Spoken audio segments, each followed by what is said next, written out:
Railroads and Commerce. Section 209 was repealed in 2000. At the time of its repeal, it said, Railroad Commission, election, term and qualifications of commissioners, commissioners' districts, powers and duties, removal, vacancies. Section 210. Common Carrier Corporation not to be interested in other business. No corporation engaged in the business of common carrier shall, directly or indirectly, own, manage, operate, or engage in any other business than that of a common carrier, or hold, own, lease or acquire, directly or indirectly, mines, factories or timber, except such as shall be necessary to carry on its business, and the General Assembly shall enact laws to give effect to the provisions of this section. Common Carrier Corporation not to be interested in other business. No corporation engaged in the business of common carrier shall, directly or indirectly, own, manage, operate, or engage in any other business than that of a common carrier, or hold, own, lease or acquire, directly or indirectly, mines, factories or timber, except such as shall be necessary to carry on its business, and the General Assembly shall enact laws to give effect to the provisions of this section. The framers of the current Constitution based this provision on a similar one found in the Pennsylvania Constitution of 1873 and drew upon the history of the Keystone State as a reason to insert Section 210. Allegedly, the Lehigh Valley Railroad had controlled a large portion of the anthracite coal mines of Pennsylvania, and had used that ownership and its control of rail traffic to unreasonably increase the price of coal. One delegate also complained that the Kentucky Central Railroad had purchased a stockyard and attempted to drive a rival stockyard out of business by refusing to haul livestock except to its own facility. Thus, the delegates inserted Section 210 to prevent price gouging and competition bashing by monopolistic railroads.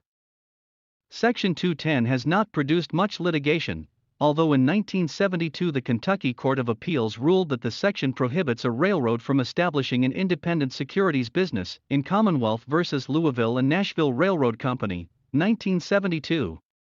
Much earlier in the century the court had held that Section 210 did not prohibit a coal company from constructing and operating a railroad switch near its mining operations, in Straight Creek Coal Mining Company v. Straight Creek Coal Coke Company, 1909. Section 211. Foreign railroad corporation may not condemn or acquire real estate. No railroad corporation organized under the laws of any other state or of the United States, and doing business, or proposing to do business, in this state, shall be entitled to the benefit of the right of eminent domain or have power to acquire the right-of-way or real estate for depot or other uses, until it shall have become a body corporate pursuant to and in accordance with the laws of this Commonwealth.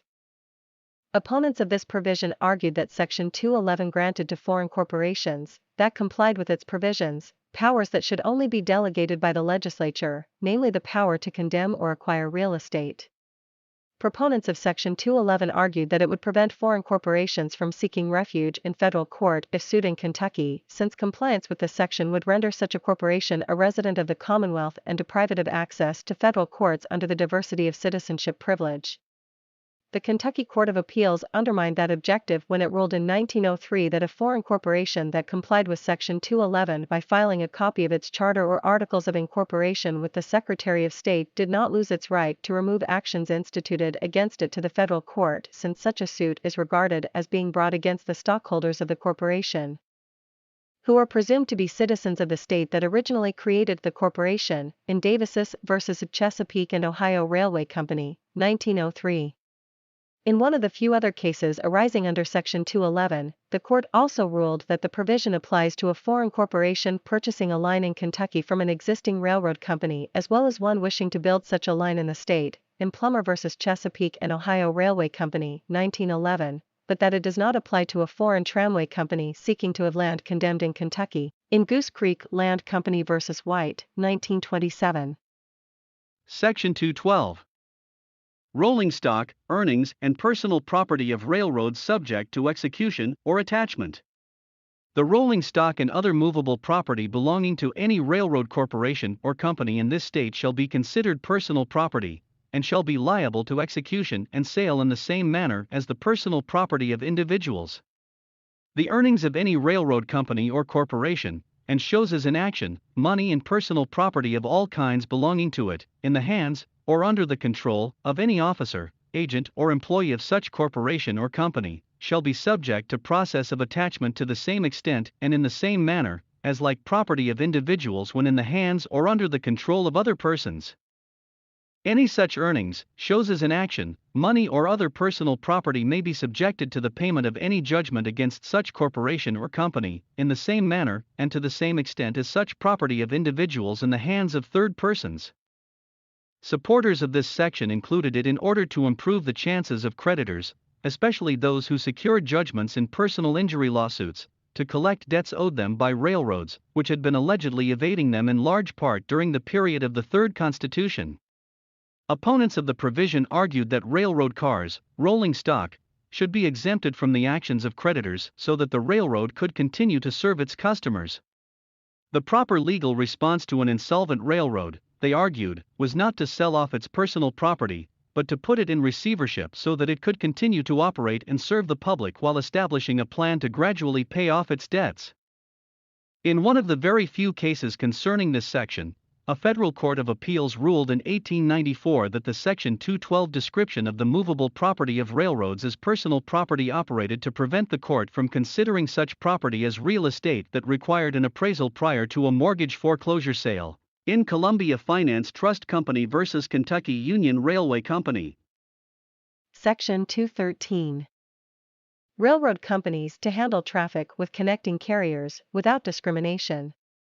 All railroad, transfer, belt lines and railway bridge companies organized under the laws of Kentucky, or operating, maintaining or controlling any railroad, transfer, belt lines or bridges, or doing a railway business in this state, shall receive, transfer, deliver and switch empty or loaded cars, and shall move, transport, receive, load or unload all the freight in carloads or less quantities, coming to or going from any railroad, transfer, beltline, bridge or siding therein, with equal promptness and dispatch, and without any discrimination as to charges, preference, drawback or rebate in favor of any person, corporation, consignee or consignor, in any matter as to payment, transportation, handling or delivery, and shall so receive, deliver, transfer and transport all freight as above set forth, from and to any point where there is a physical connection between the tracks of said companies.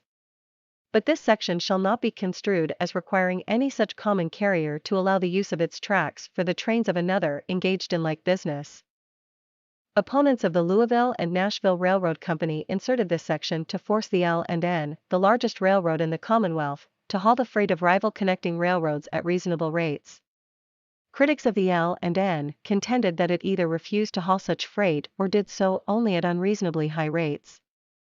The U.S. Supreme Court put an end to the effectiveness of Section 213 when it held in 1909 that, as construed by the courts of Kentucky, the provision involved a taking of property without due process of law, in violation of the 14th Amendment, in Louisville and Nashville Railroad Company v. Central Stockyards Company.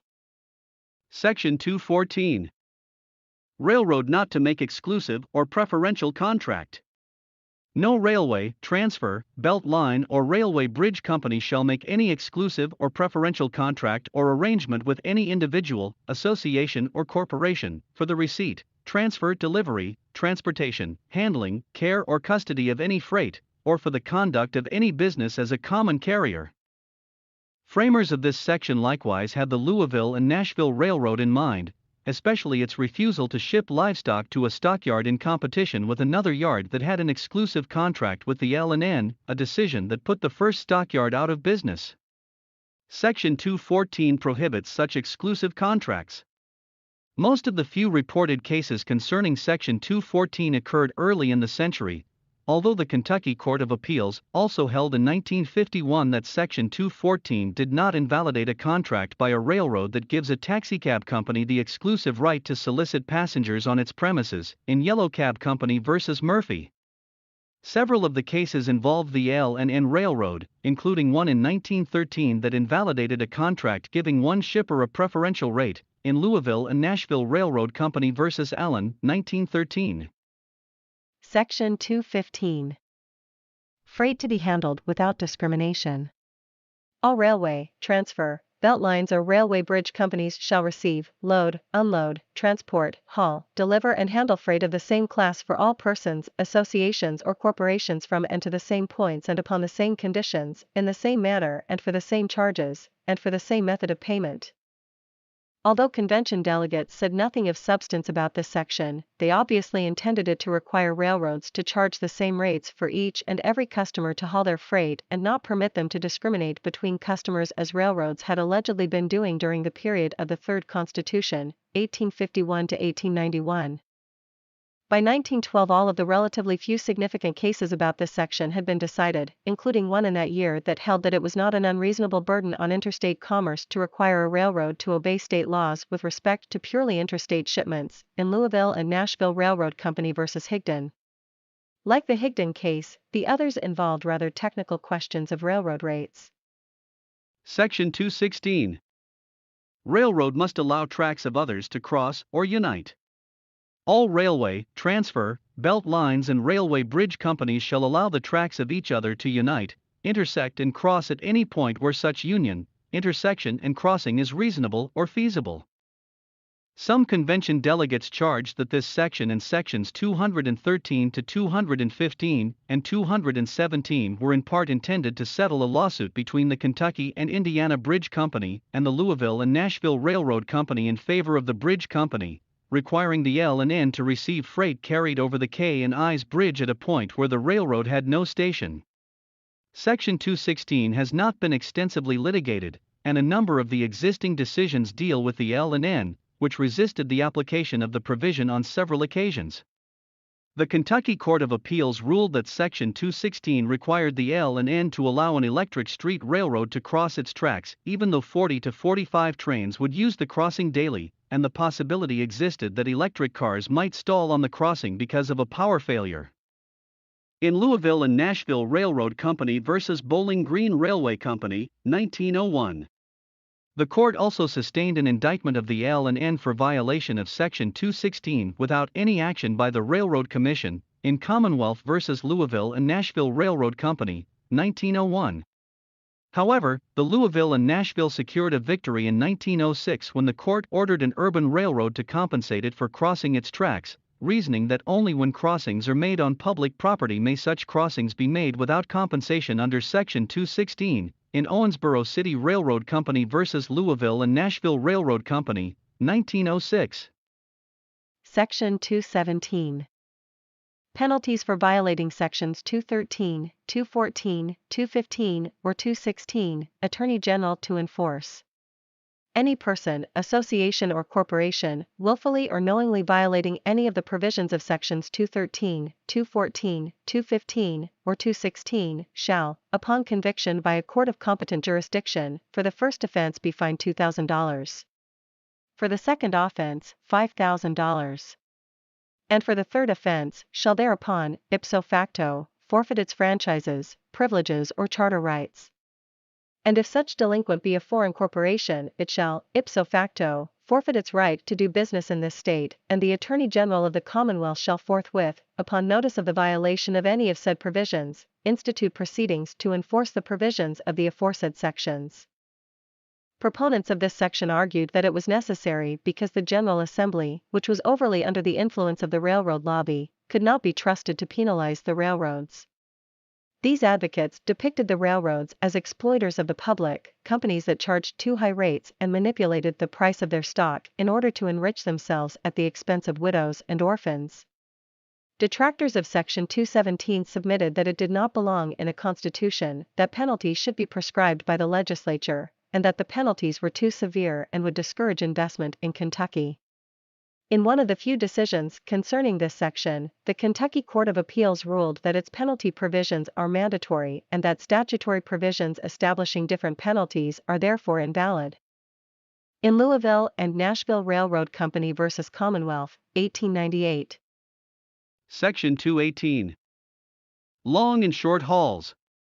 It shall be unlawful for any person or corporation, owning or operating a railroad in this state, or any common carrier, to charge or receive any greater compensation in the aggregate for the transportation of passengers, or of property of like kind, under substantially similar circumstances and conditions for a shorter than for a longer distance over the same line, in the same direction, the shorter being included within the longer distance.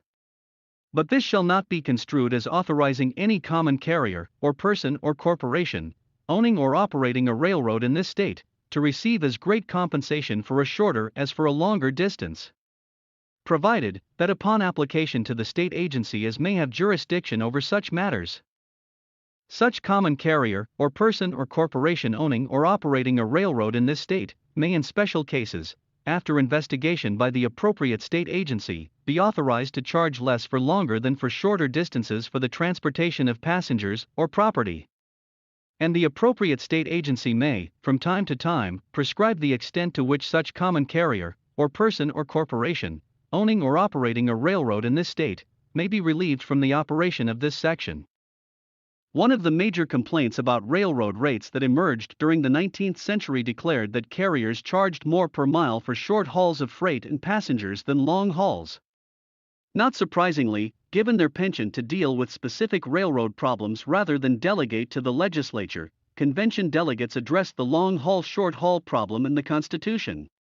But even the supporters of Section 218 admitted that it was very difficult to provide a satisfactory solution to the problem, whether in the Constitution or a statute, and further confessed to this difficulty by authorizing carriers to avoid the general prohibition against the long-haul short-haul discrimination by demonstrating to the Railroad Commission that theirs was a special case. Detractors of Section 218 pointed to this exception as proof of the futility of the provision and argued that the marketplace, not the Constitution, was the proper place to settle the difficulty. The U.S. Supreme Court significantly limited the application of Section 218 in 1902 when it ruled that the section could constitutionally apply only to intrastate commerce, and that attempts to apply it to interstate commerce were unconstitutional, in Louisville and Nashville Railroad Company v. Eubank.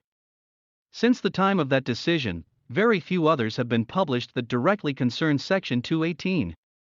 One of the most recent held that Section 218 does not apply to freight carried by two separate railroads over the same track, in Region Hart Construction Company v. Southern Railway Company, 1944.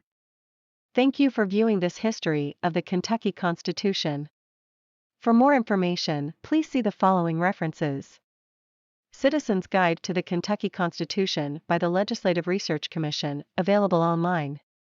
Or the book The Kentucky State Constitution, by Robert M. Ireland, Oxford University Press.